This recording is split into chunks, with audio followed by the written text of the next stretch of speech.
going on Jerome's Raw Real Garage rant. Now, it seems like Kirk Cousins is going to leave, right? And it's a reality that got to accept. And also, I feel like it's reality on reality's terms, and it's a good thing where the Vikings are like, hey, Kirk will have you back, but it's going to be on our terms, and it's going to be only so much amount of money. But I mean, if Kirk can get big time money somewhere else, 2-3 years guaranteed, hats off. And it looks like it's going to be the Atlanta Falcons. All the reports like, oh, Kirk's moving his family to Atlanta, all that stuff. And basically, you feel a little disappointed because, yes, when Kirk Cousins came aboard, 3 years, $84 million fully guaranteed, groundbreaking deal with the Vikings, he was supposed to be that missing piece because 2017, Minneapolis Miracle, the team that close. Like when Keenum hit Rudy on the first drive against the Eagles, stop the count. It's an official game.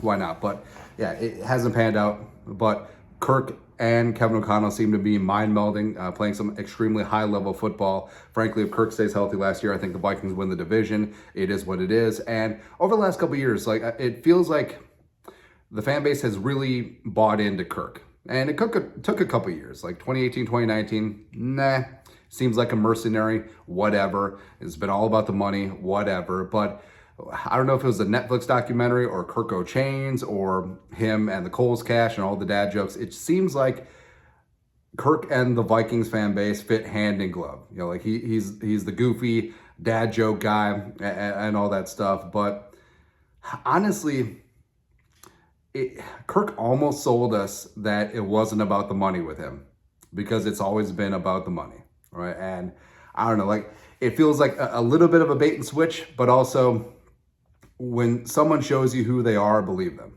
right? So Kirk probably going to leave, probably going to take the money, and he's saying, in effect, I think, well, first off, money, but also, yeah, I mean, his wife is from Georgia, blah, blah, blah, don't care. But he's basically saying, I think that I can win a Super Bowl with Drake London instead of Justin Jefferson, or with Kyle Pitts instead of TJ Hawkinson, right? So, sort of is what it is. And like we said, not too sad because you were going to part ways with Kirk at some point, and I would have been fine with Kirk back, but up to a certain dollar amount. But now the Vikings can let my love open the door to the future franchise quarterback. And hey, whatever happens, decide fast, man. Because if you drag this thing out past legal tampering on March 11th and into the new league year, March 13th, I mean, the Vikings, they got to get their plans together. Whether they're trading up in the draft, likely, or signing a bridge quarterback, also likely, right? So they got to figure things out. They can't be waiting on Kirk Cousins' ass, right? But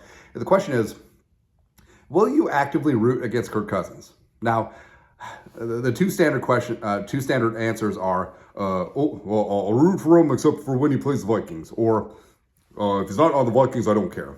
Doesn't matter. But in a way, obviously you're going to root for whoever the new quarterback is, even if it's Russell Wilson. But rookie TBD, like you're going to root for him. Hopefully he does well. It's not going to be like Teddy Bridgewater, which it was so weird.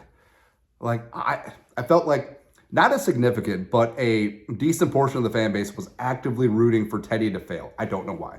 Doesn't matter. But the whole thing is, whether it's May or McCarthy or Daniels or Penix or Nix or Rattler or Pratt, Jordan Travis, hell, maybe even Sam Hartman or jumping Joe Milton III. Why not? Yeah, you're going to root for him because that's what you do. He's your quarterback. You're all in, right? But because Kirk sort of performed a bait and switch and then just went to Atlanta for the money, are you sort of rooting for him to fail?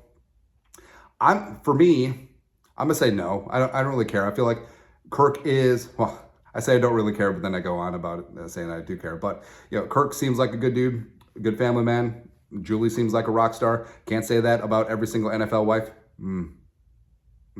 But the whole thing is, too, that except we live in SKOLenfreude, the land of SKOLenfreude, where you take pleasure from someone else's pain or failures. And if Kirk goes to Atlanta and basically is like Indianapolis Phillip Rivers or Indianapolis Matt Ryan, why do all these quarterbacks go to Indianapolis to die? But basically, if Kirk Cousins has a fall off and Hot Atlanta is on the hook for 2-3 years, fully guaranteed money, would you kind of feel good about it? or you kind of be like, ooh, we dodged one there, where the Vikings could have gone down that path. And I respect what Kwesi and Kevin O'Connell are doing, where they did it last offseason too, where it's like, hey, we want you back. We want it year to year, because we're not going to be holding the bag of poop once you become poopy, right? And they were consistent last year. They were consistent this year. And you got to respect the line that they're taking. And also, the whole competitive rebuild. You haven't noticed the last couple off seasons, Vikings have basically purged the roster of veterans and backfilling with young guys. Now, some of those young guys really got to step up, and Kwesi can't have a 2022 draft class in 2024, and they gotta hit a home run. Well, maybe not a home run, but like a stand-up triple with this quarterback of the future draft pick.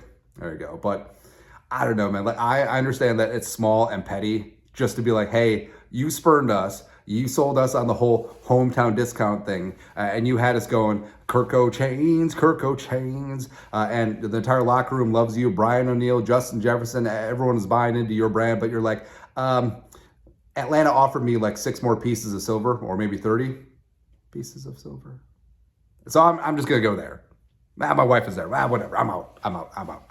But I don't know. Like, again, it's tough. I kind of wish that Kirk was more of an a-hole, because then it would make it really easy, but he's not. So who knows? But either way, as long as the Vikings find their quarterback of the future, hell, Kirk can have success. He can win that NFC South several thousand times. Doesn't matter. But although it would stick in my craw if the Falcons somehow win a Super Bowl before the Vikings.